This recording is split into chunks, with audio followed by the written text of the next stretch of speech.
Kabi-kabila ng mga sinakulo o yung pagsasadula po ng sakripisyo, pagkamatay at muling pagkabuhay ni Jesucristo. Sa Marikina, tampok ang isang sinakulong pinagsama ang tradisyonal at makabagong paraan ng pagtatanghal.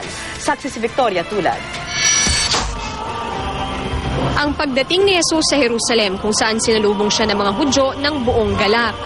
Ang pangangaral niya sa mga tao upang magbalik loob sa Panginoon. Ang pagmimilagro ni Jesus na imbes na paniwalaan ay pinagdudahan pa at naging dahilan ng paglitis sa kanya. At pagkanulo sa kanya ng mga kasamahan dahilan upang siya ay mapako sa krus at mamatay. Bago siya muling mabuhay at umakyat sa langit matapos ang 3 araw. Ang mga tagpong ito ng buhay ni Jesucristo ang muling isinabuhay sa ika-9 na sinakulo ng Artistic Theater for Evangelization Society sa Marikina. Musical ito kaya may mga sayawan at kantahan na nakatahi sa mga inaarteng linya. Pero bukod dyan, gumamit din sila ng slideshow para higit na makuha ang atensyon ng mga manonood.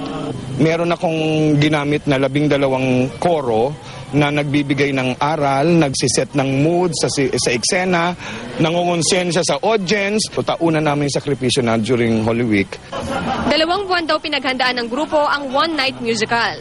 Si Richard na unang beses gumanap bilang Jesucristo, umaasang makakatulong sa pagninilay-nilay ng mga Katoliko ngayong Semana Santa ang kanilang sinakulo. Nakita ko yung mga dating gumaganap talaga magagaling, so may pressure. Si Rodel naman na gumaganap na Judas, marami raw natutunan. Nire-represent ko lahat. Kumbaga, majority ng mga tao, di ba? Lahat tayo nagkakaroon ng mga shortcomings.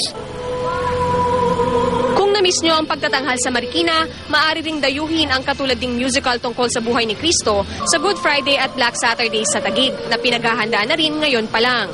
Yung time po namin, yung lakas po namin, pag free time po kami, di ba? Dito po namin binubuhos lahat. Yung talents po namin na binigay din sa atin ni God, na-share din po namin. Yun po yung sinasacrifice namin, yung oras namin, yung pagod namin.